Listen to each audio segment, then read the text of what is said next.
Well, for more on this, I'm joined by Shehata from BBC Arabic.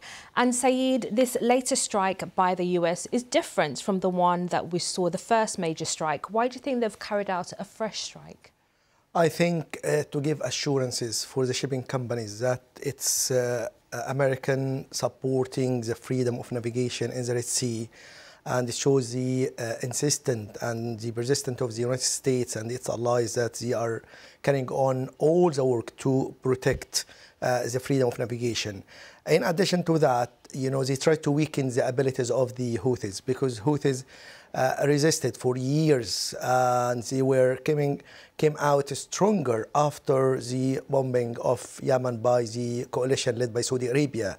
So it shows they have strength. Even there is no response yet from the Houthis, but there is expectation, there is a response at any point. So the Americans try to do a precautionary step or action in order to weaken the abilities. So in case the Houthi take an action, will not be like damaging too much to the freedom of navigation in the Red Sea, and make the companies, the shipping companies, like trust the way in order to relieve the pressure on the prices and the other negative consequences of disrupting the movement of shipping or ships from the Red Sea to the Suez Canal, which is the shortest way to Europe. And just a point on those shipping companies, what's their reaction been to this military action?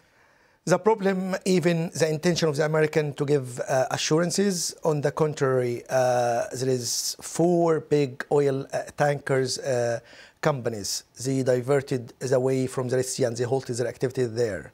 In addition to that, the revenues of the Suez Canal this year, the beginning of this year compared to last year, is less by 40%, because about 30% less of the ships going through the Red Sea. The 2 biggest companies of shipping companies, Maersk and Hapag-Lloyd, they said they welcome the steps by Americans and the strikes, but they are not sure yet if they are enough. The shipping companies are advised to turn off their tracking system when they are close to Yemen.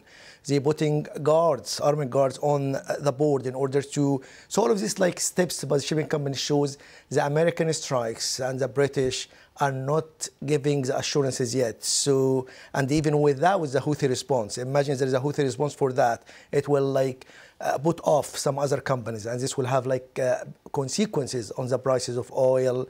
And already the price of oil increased by 4% because of this oil tankers halted their activities in the Red Sea.